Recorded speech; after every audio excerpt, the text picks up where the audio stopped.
It sounds like something out of a political thriller, but this is real. Reports have surfaced claiming that U.S. President Donald Trump has a bold and controversial plan for the Gaza Strip, one that involves the U.S. taking control of the territory and turning it into a luxury resort destination. Wait, what? That's right. Trump's plan allegedly includes removing Gaza's 2 million Palestinian residents and replacing the war-torn region with a booming economic hub, a place he envisions as the Riviera of the Middle East. Is this a serious proposal or just political posturing? Would this plan even be possible? And more importantly, why would Trump want to take over Gaza? Welcome to the enlightening.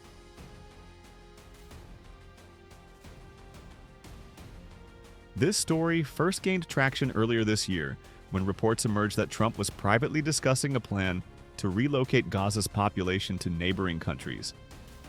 In this scenario, the United States, possibly in collaboration with Israel, would take control of Gaza, clear out the rubble, and rebuild it into a high-end tourist destination.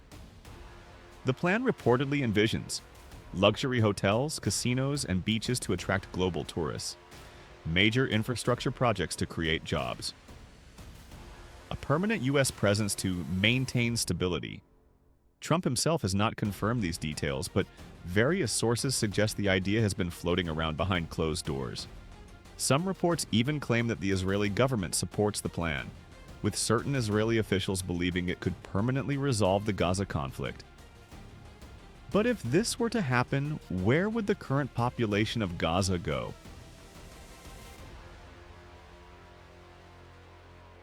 Currently, about 2 million Palestinians live in Gaza. That's a population roughly the size of Houston, Texas, packed into an area only 25 miles long and 6 miles wide. The territory has been under blockade for years, limiting access to food, water, electricity, and medical supplies. Following recent conflicts, Gaza has been left in ruins, with over 60% of its buildings destroyed or severely damaged.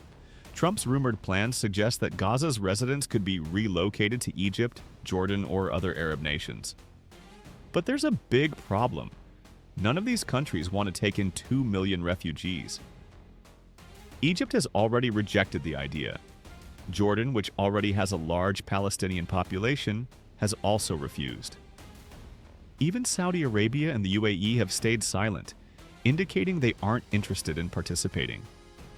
Why? Because expelling an entire population is considered a violation of international law, and forcing people out of their homes would be seen as ethnic cleansing.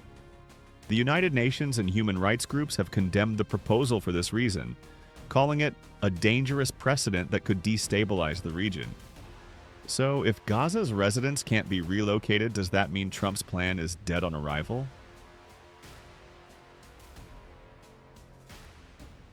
Surprisingly, a large portion of Israel's population actually supports this idea, at least according to recent polls.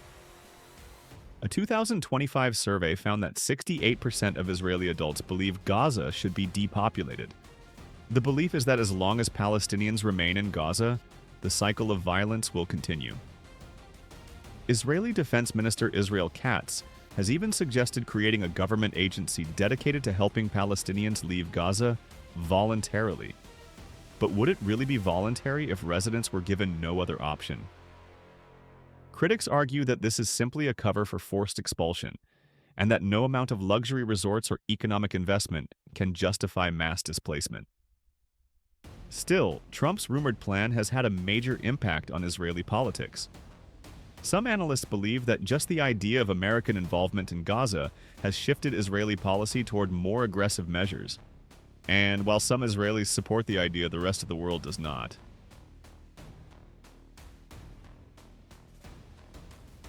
Unsurprisingly, the United Nations, Arab nations, and human rights organizations have denounced Trump's proposal. UN officials have outright called it a crime against humanity, while European leaders have warned that forcibly removing Gaza's population would lead to international sanctions. Meanwhile, extremist groups have used Trump's plan as propaganda, claiming it's further proof that the U.S. is engaged in a war against Islam. Even inside the U.S., there has been bipartisan pushback. Democrats call it an unconstitutional military occupation. Many Republicans see it as pointless U.S. involvement in another foreign conflict. Military leaders argue that a U.S. presence in Gaza would create a new war zone. But could Trump actually follow through with this plan? Or is it just political theater?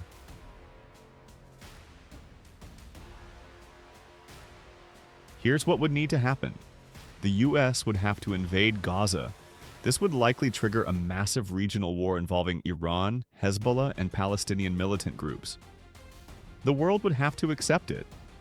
This is highly unlikely as most countries strongly oppose military occupations. Palestinians would have to leave willingly, but history shows that displaced populations rarely go quietly. And even if all that somehow happened, who would actually invest in a Trump-branded casino in a war-torn region that had just been the site of forced expulsions? It seems like an impossible scenario. Yet, despite all the logistical and legal issues, the idea is still being discussed, because in the end, it's not really about feasibility.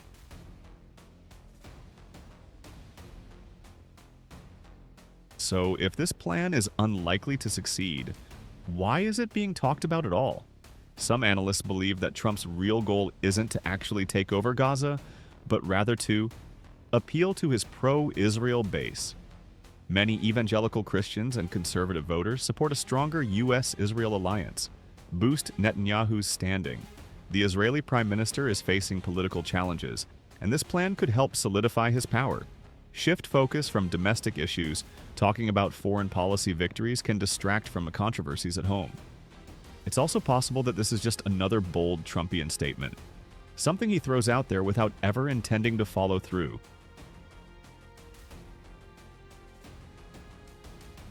So, could Trump really take over the Gaza Strip?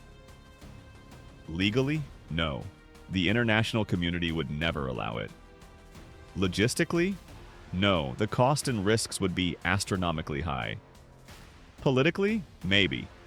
If enough people support the idea, it could influence future policy. One thing is clear, this story isn't going away anytime soon. What do you think? Is this just another one of Trump's ideas, or could there actually be a deeper strategy behind it? Let us know in the comments. Thanks for watching, and as always, please like and subscribe.